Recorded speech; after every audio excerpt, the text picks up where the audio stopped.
First of all, write what you want. I'm just here to bring new thoughts into your head to help you write better. And hopefully these thoughts are actually useful in your writing journey.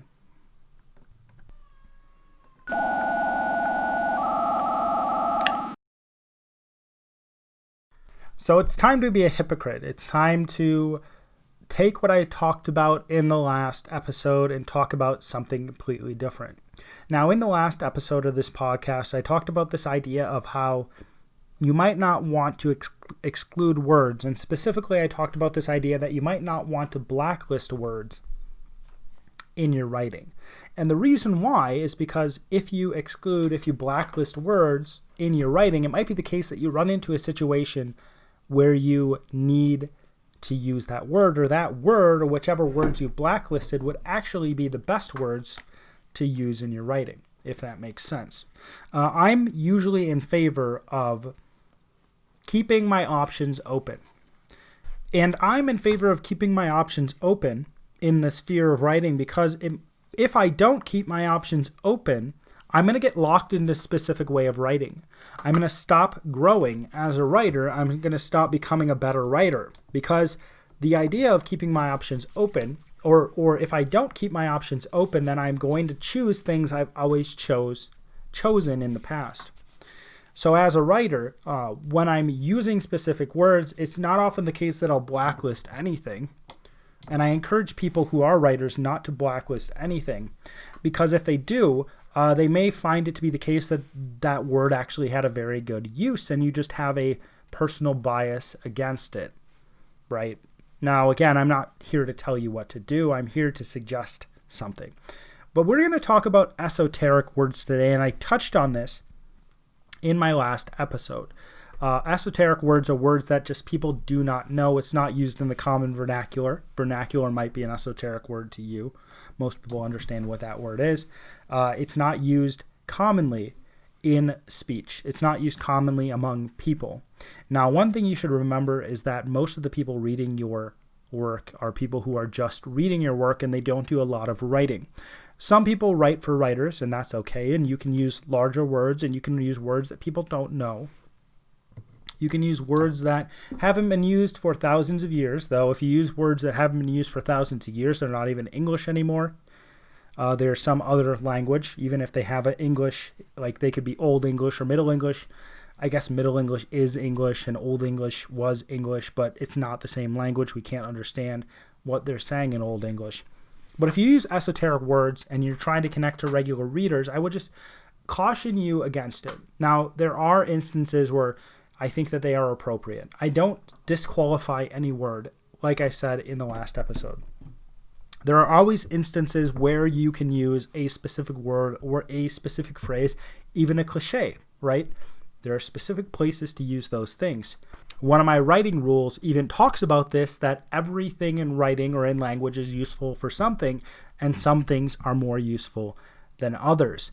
Esoteric words that are not in the common tongue or words that we do not use often, are one of those things that are less useful than others because they strip away meaning. They strip away the visceral understanding that a reader is having of what they are reading.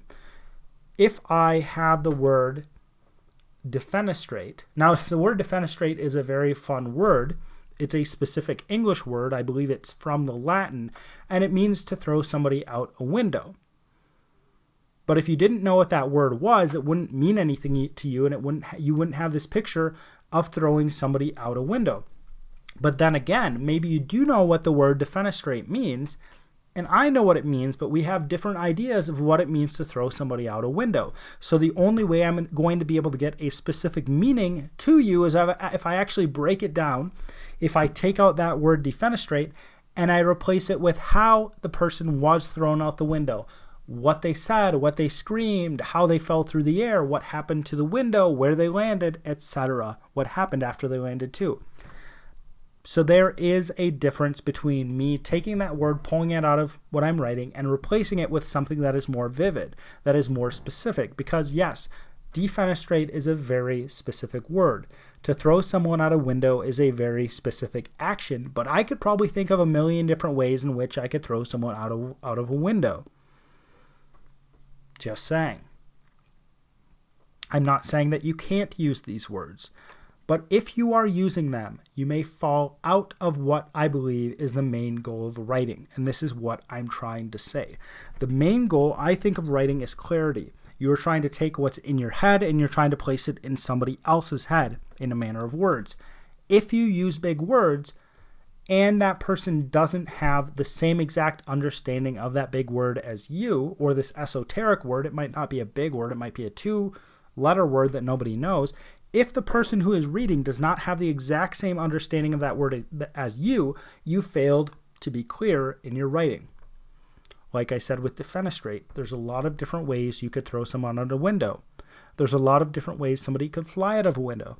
There's a lot of different things a person could fall through. There's differences in height when somebody falls out of a window.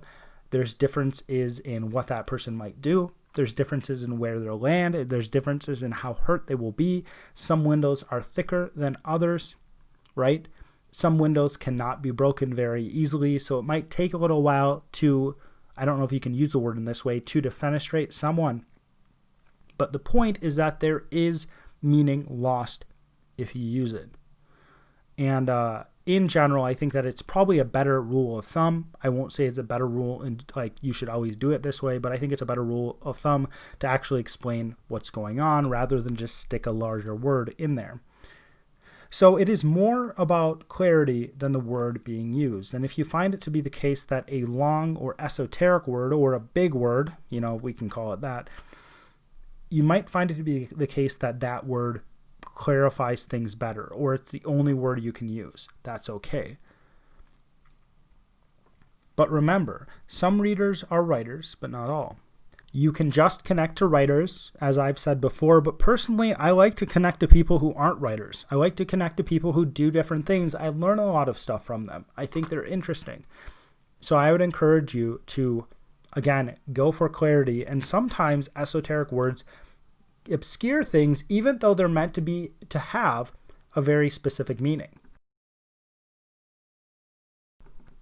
If you enjoyed this podcast and you want to support me, there's really one simple thing you can do. You can go to danielpoppie.com/newsletter and sign up for my newsletter. And when you sign up, you'll actually be able to get access to my publication roadmap. So that's everything I have planned for pretty much every project I have into the next decade. Again, that is danielpoppie.com/newsletter.